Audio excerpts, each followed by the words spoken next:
People of the internet, I am that King Guy, and I'm asking you to get in my van. There's some puppies in there, maybe some kittens, whichever one takes your fancy really, just get in the van. Get in the van! Can you escape the Nona-ing? As Total Cult Zone presents, The Man in the White Van. What's so top secret you need your own phone line? Boy talk. Oh, Kyle, you're so dreamy, Kyle. I heard that talking on the phone all night gives you warts on your ears. Can it really? Annie. Of course not. She just made that up, as always.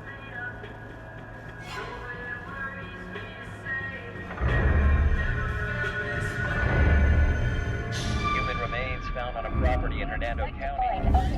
Body be the work of a serial killer. I think it was following me. You have to stop over-exaggerating. The van has been following me everywhere. He's watching you. We'll wave, dummy. Hey, Annie. You are safe and sound. Maybe somebody just went down the wrong driveway. Annie, he was here, I swear. The repairman? I have had it with your wild imagination. Nobody's following you, Annie. You're not even pretty. What do you want?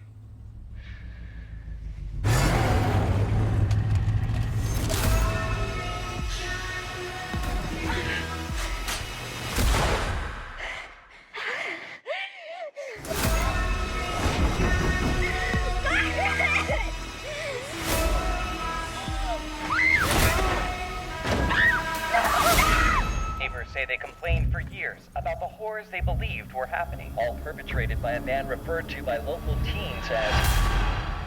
And if you say, hey, go away, I will.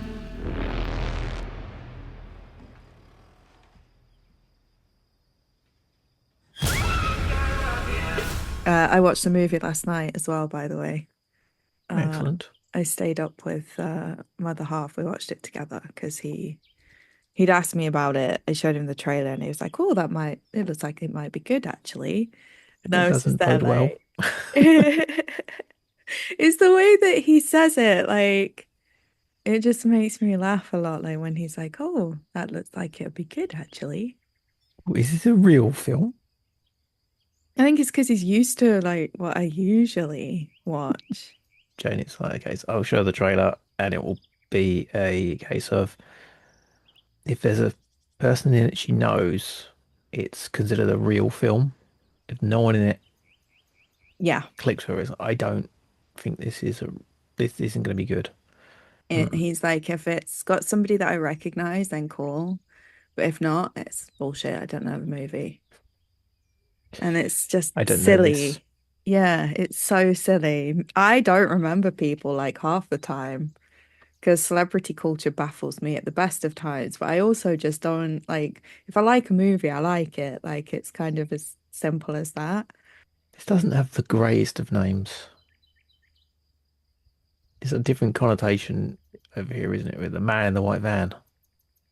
All right, darling. Yeah, it's very different over here. In fairness, it's kind of I put it towards like removals, and sort of like that, or like bricklaying, gardening. I say gardening, not so much gardening, but people coming in and like tarmacking your drive. That kind of shit. People being in your garden while bringing stuff through and leaving stuff in your garden equals gardening. Yeah, that kind of shit. Casual cat calling. Occasionally, the word free puppies written on the side. Dicks drawn in the dirt on the back. Trousers that clearly don't fit because their arse is hanging out. I wish my wife was this dirty, written on the back of it. Yeah, it's that kind of shit. It's the oi oi kind of mentality. That's how I associate it. Yeah. So I was thinking when I saw the name on the email, okay, this slow British comedy maybe. Nope. Shocking true survival story. We did look it up afterwards because like me and Ben were talking about it obviously afterwards. He's one of those people that he Googles during a film I don't. I wait until the end. It annoys me that like to Google things unless like it's something I absolutely feel like I've misunderstood. I generally won't do any sort of looking up stuff until after. So we waited until the end to look up what it was based on. Were you And slapping then, his hand away? It's like, stop it, stop it, well, stop it. no, like I have to do that occasionally. it Who's that so person? I recognize that person. I don't know where they're from. You really enjoy this film? Yes. And picks up the phone to look up where they're from. yeah, he does that and he'll do it. And it's one of those things of like, if he doesn't, he won't shut up about it until he has. So I just tell him not to tell me unless I ask. Like if I ask for it, fine. If not, don't tell me. I'm not interested. Building work outside. It's probably the white van out there. It's a couple of them. Just Might be some go out, random have a beeping look. going on. Blends true crime tension with retro horror flair. He said that. Haunted magazine. And terrifically suspenseful by Kim Newman, who's been praising some films that are questionable recently. I'm not sure I'm on the same wavelength as Kim Newman. Sorry, my brain did not register a single thing you just said. It's gonna be a fun show.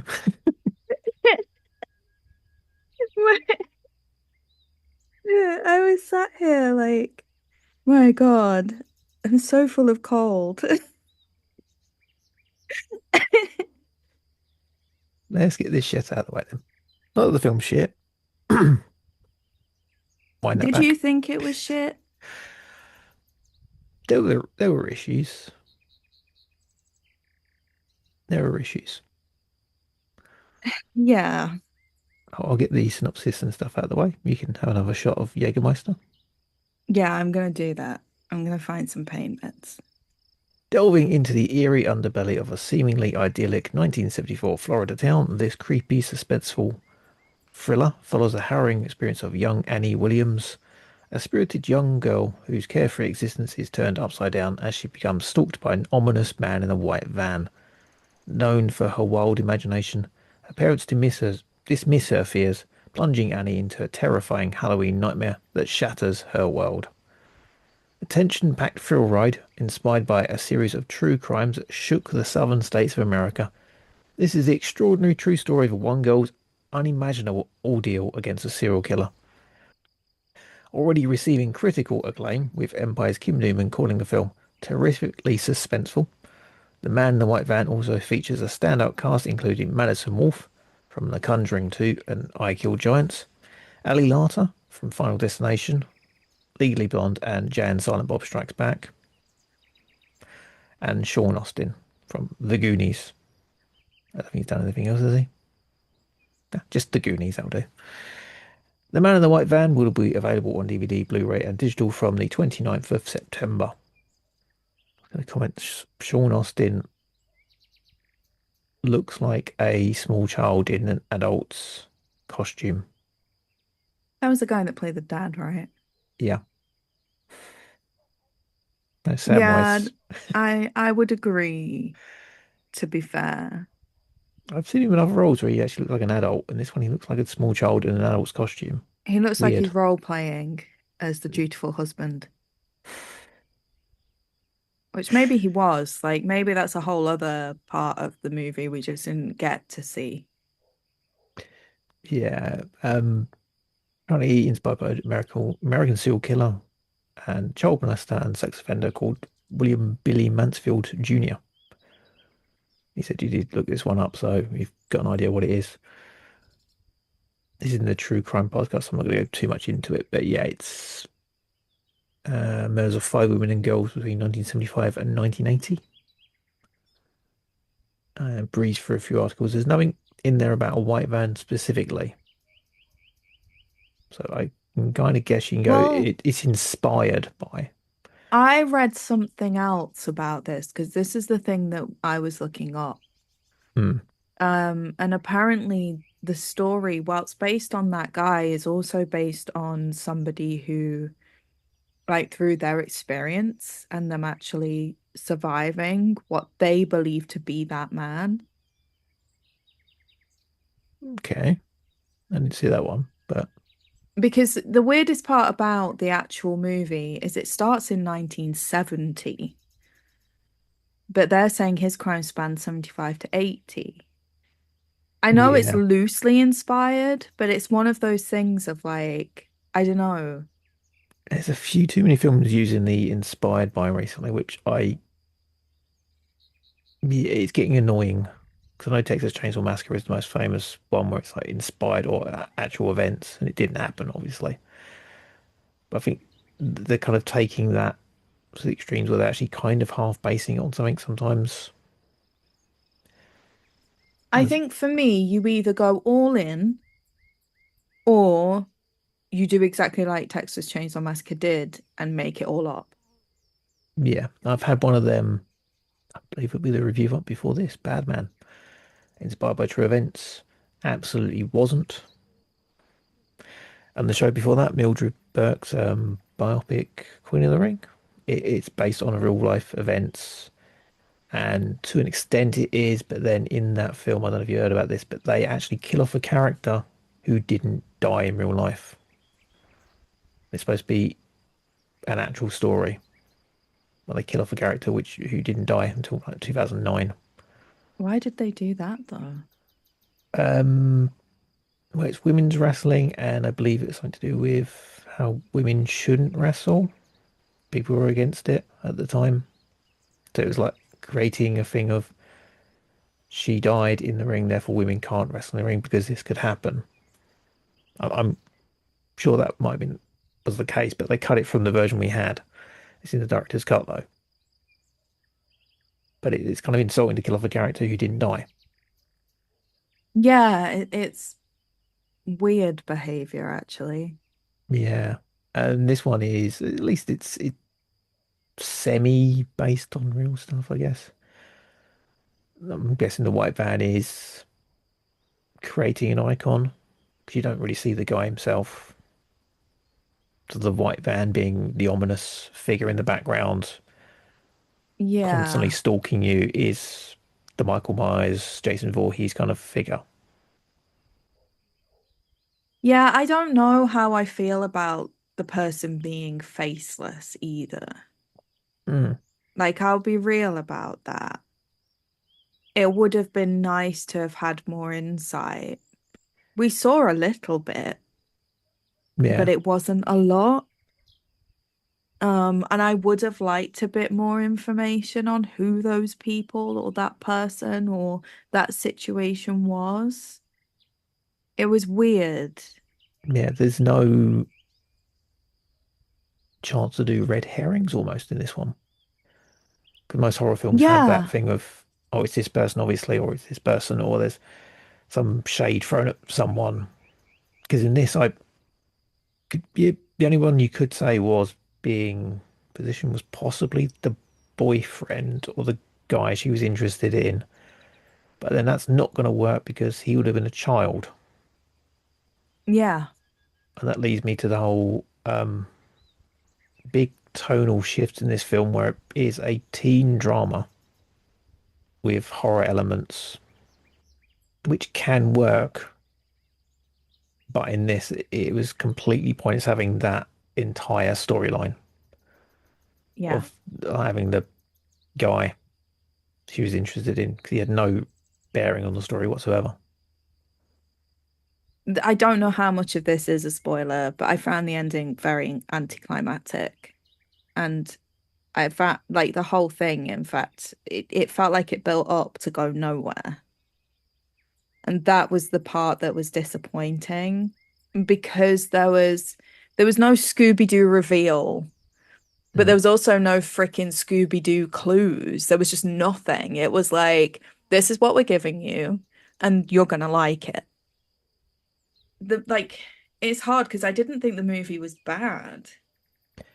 Yeah, it looks nice. It's got some good music in it. I hated the girl that played Margaret. because she played her so well. She was so annoying in the whole movie. She was the biggest heel in it. Yeah, she was a right pain in the ass. But that's because she played her well. Like a lot of the people that were in the movie are people who, yeah, they did really well. But they're known for being good at their job. So, like they took the subject material, they ran with it, they did it well. It's just a shame that it sort of felt a little bit hollow by the end. Yeah, it sets up with the family. They're all like white bread American fodder. Most they got the house on that land for years. They've owned it for years. Dad's out of town at work quite a bit. The mom's the homemaker. Older sister is the generic older sister who wants her own phone line in the bedroom and is always putting the younger siblings down, or the younger sister down at least. Younger brother is a burgeoning gun nut, and Annie's the rebel, and that's spelled out pretty much when she's got a horse called Rebel, and the horse is leading her astray, apparently. She also likes rock and roll. The more I wrote about this, the more I thought it was like really heavy Christian propaganda. The film is really puritanical in terms of the highest level of quote unquote sex in the film is French kissing. The biggest moment is like hand holding at the end. They have like a kiss, and that's pretty much it. It's not, because when you go into it, it comes off like a bit of a slasher. And when you think of classic slasher movies, there's like the really over the top sexual element to it. And it's like, this is just pure all the way through. It's like, oh, French kissing, that's scandalous. But I think that's a reflection of the family because the family are religious. Yeah, I don't believe it's necessarily propaganda purely because Margaret does break rules a lot. And that would be frowned upon. If it was going to be the propaganda, Margaret would have got a comeuppance for breaking rules and disobeying her parents. I grew up in Church of England environments. Like I was in the church up until I got to secondary school.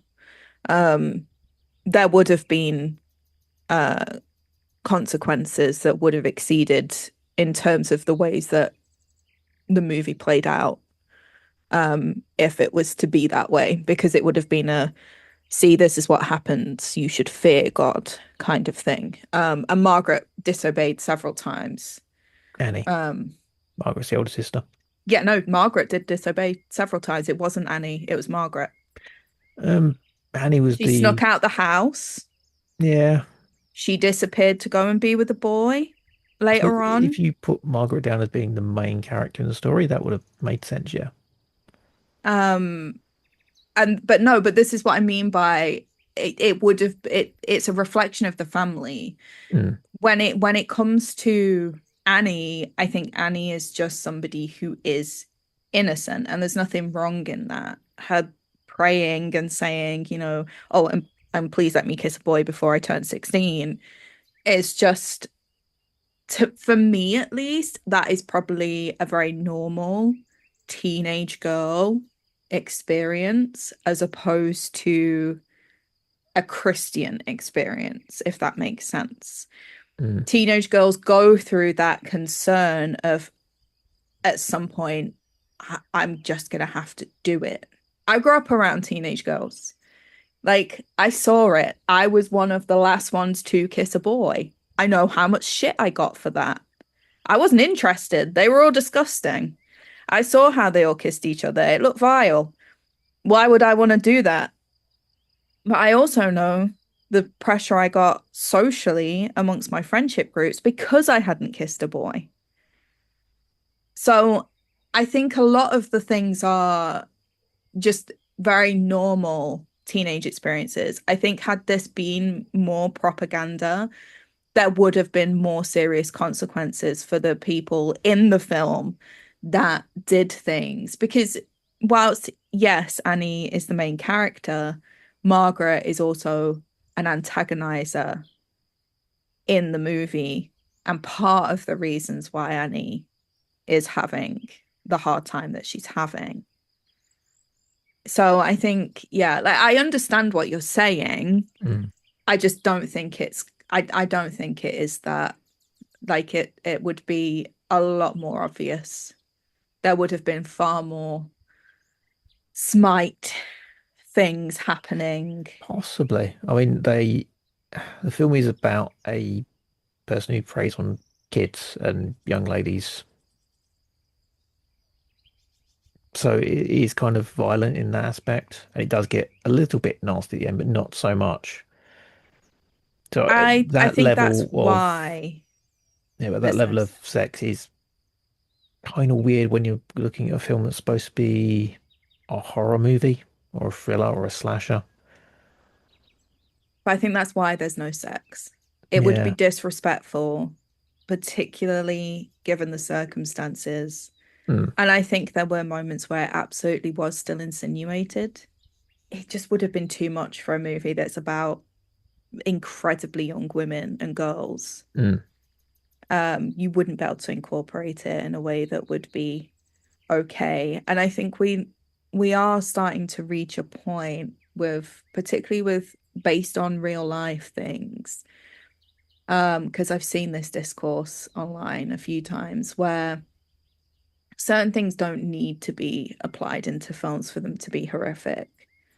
And I think that sexual abuse, any of those types of things, do you know what? They're not always necessary. I don't think it would have been necessary in this film.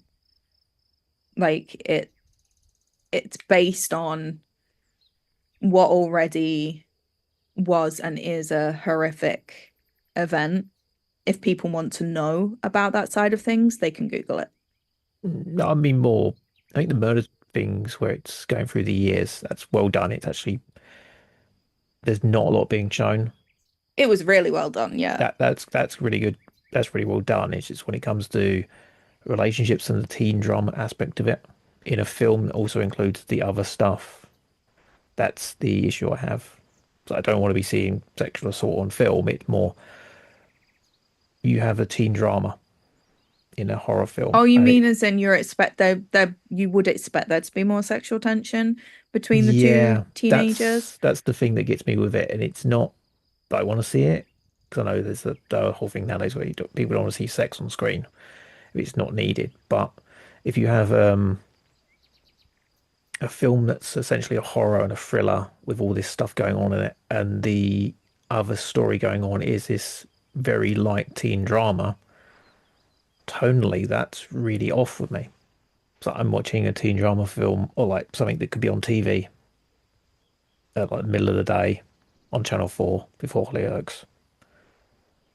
And then there's Yeah, this I guy going don't around killing know. people. It's just tonally is really off because this could have been like a really high up there in the video nasty thing if they wanted to, even Yeah. with like cutting the kills like they did, where it's just guy grabs some people off the street. You see an axe going up, see the axe going down, you see a noise, hear a girl scream. That's pretty much what they were showing, and that was really well done. But when it comes to their story with the love story, the kids arguing, that was just something that could be on Channel 4, middle of the day. So it's really tonally off. It's kind of you go either go really dark or you go for that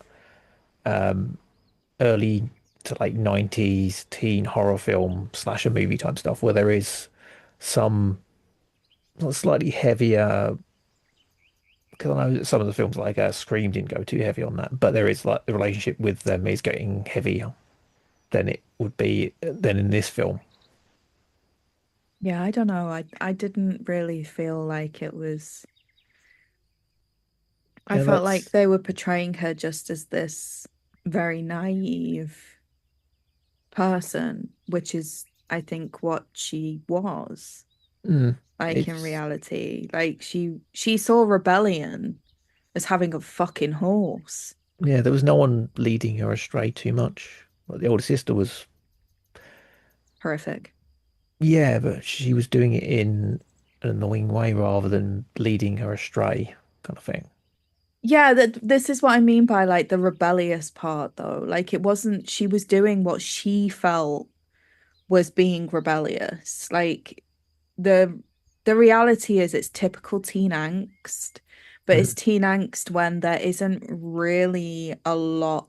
I mean, I say there isn't really a lot. Having an older sibling like Margaret absolutely would tilt any human being. Um, but if that's the only thing that she has sort of that is causing her an issue, because she wasn't necessarily bullied by anyone but her own sister. And even then, like, I think she knew that Margaret was just a piece of shit. So she didn't necessarily take any of it to heart, or at least that wasn't portrayed in the movie as such. Mm.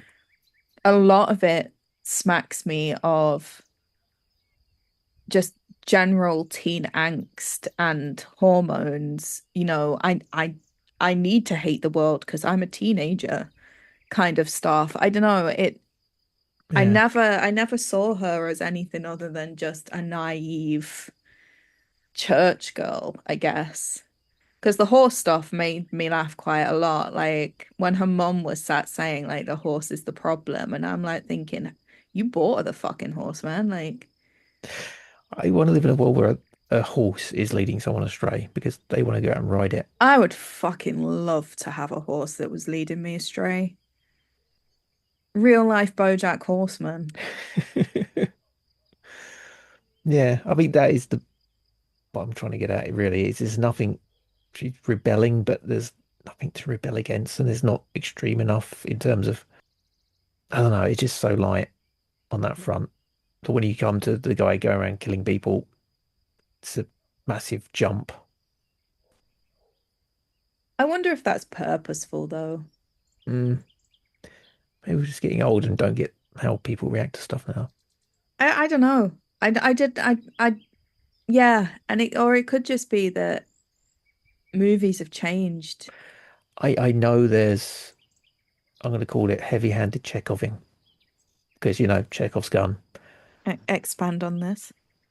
Chekhoving, Chekhov's gun. You see a gun in the early parts of the film is going to be used later Yeah. in the film. You see the keeper of the gun. They use the gun.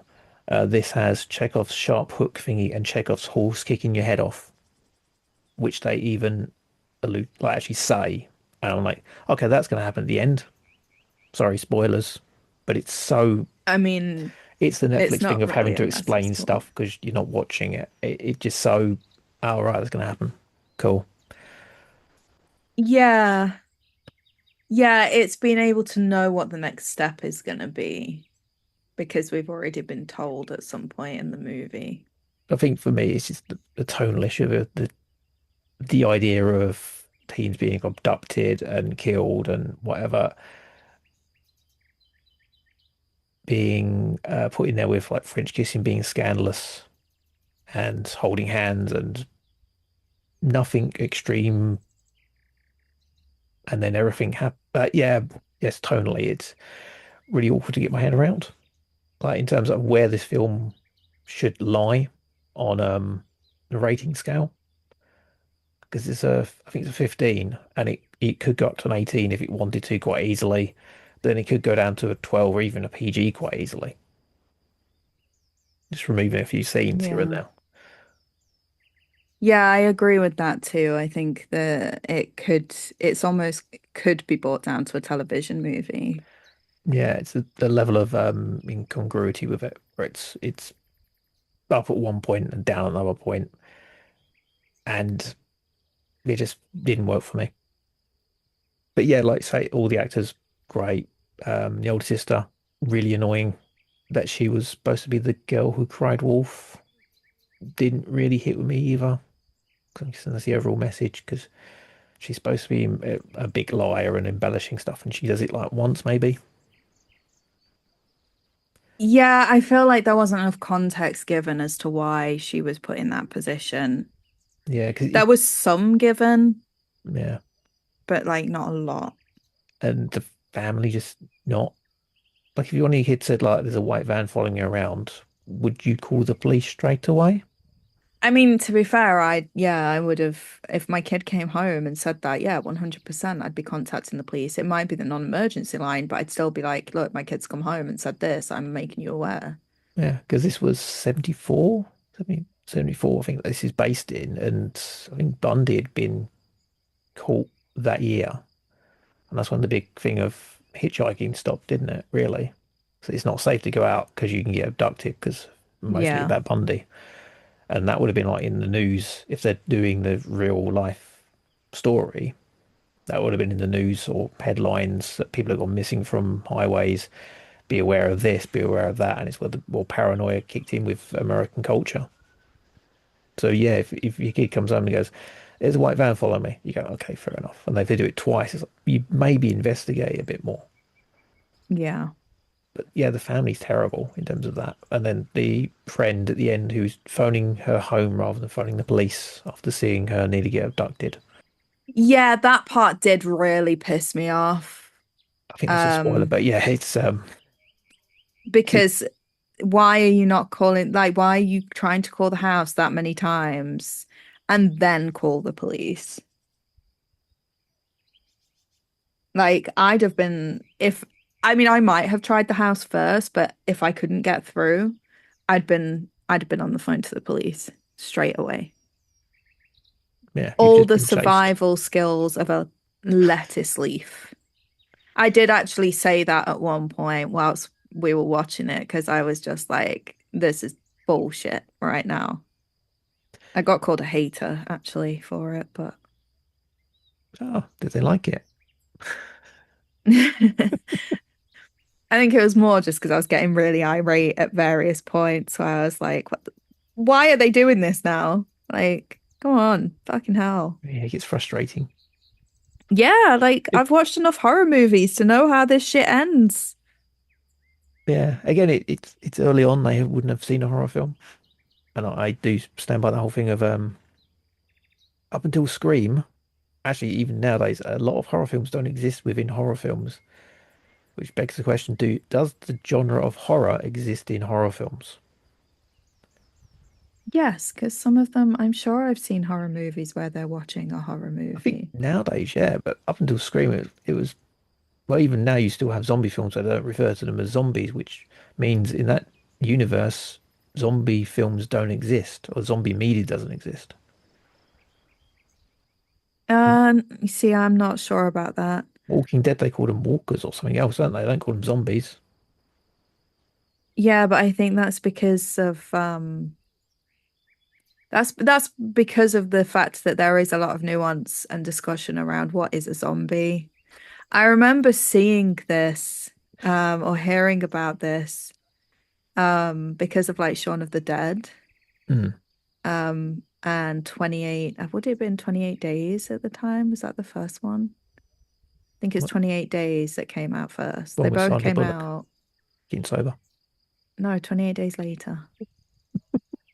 I think it was that one that came out first. They came out Yeah, around the same time because days I and think months, I've isn't it? told you about this. Edgar had said that he attributes the fact that Shaun of the Dead was so successful because of that movie. But there's a lot of like discussion that is had around whether or not like those things are zombies or not, because it it's hard to say, right? Like the definition of a zombie is different from person to person. It's one of the one things that actually I think can differ depending on who you speak to. Because for me, a zombie is something that sort of shuffles along. Um, is kind of clumsy, and craves brains. But for other people, a zombie is something that moves quite quickly and bloodthirstily. So I think that's why they can be so careful about it, because they just don't want the online nuance and that actually people to appear, fair. Those I, people also piss me off. I'd put it in a real life situation where if a 28 days infected was running after me and I went, "Look out, it's a fucking zombie running at us," and a guy went, "Oh, actually, I'm kicking him in front of the guy and running off myself," Yeah, no, I that's wouldn't exactly what I care. do too. It's a fucking zombie. I don't care. Yeah, I mean, I'd anyone that started to come at me with nuance in any of those types of situations of survival absolutely would be getting yeeted right in front of them. without a second look. Like I'm 100% behind on that. Yeah, I don't know. I nuance is hard. People are weird. The internet allows us all to have opinions. I say as I sit on a podcast talking about my opinion. Yeah. So overall, do you recommend or meh? I don't think it was bad. Like, I'll be Hmm. real, I didn't think it was bad. I don't think it's a movie that people are going to come away massively disappointed from, other than the serious edging that was done over the actual killer. Like, otherwise, like, I, yeah, I would say watch it if you want to watch it. Like, it was a good movie. It wasn't, I've watched shit. That wasn't, you know. Yeah, it's indifference, I think. I feel indifferent about it. I don't feel like I wasted my time watching it. Hmm. I'm not sure I would watch it again. Yeah, I wouldn't watch it again. They say, not the worst experience ever. I think the Yeah. thing for me was just a tonal thing. It's like go one way or the other. Yeah. I don't know. It's a hard one for me to say, like, if you want to watch it, watch it. Like, I'm not your mom.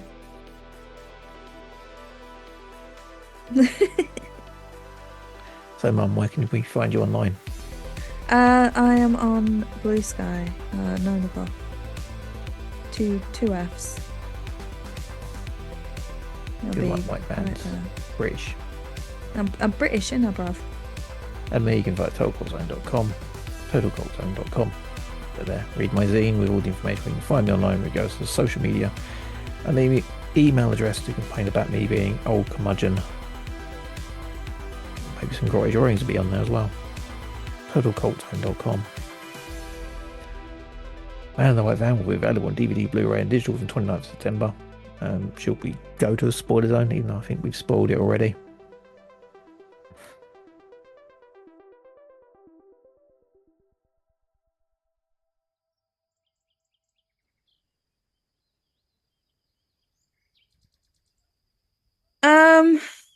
I don't know if there is anything really in terms of spoiler zone anyway. I Yeah, think you I've ruined it. I don't think there was anything to ruin, if I'm being honest. The movie, even the trailer set it all out as ambiguous. So I think that, like, in reality, it was already kind of being alluded to in that way. The only spoiler I'll give is that you will hate Margaret by the end of the movie. And if you're anything like my partner, be willing on the death, if anything. At one point he said, take Margaret. So, that's the only real spoiler I have. I think my spoiler is if you're going to try and kill someone and you hit them with a van, or someone's trying to kill you and you hit them with a van, Go over them again. keep going, then put the van in reverse, run them back over, then Actually, run them over again. Just keep doing it until they're a stain. can I just say, like, this is the thing that did make me laugh. This is a spoiler.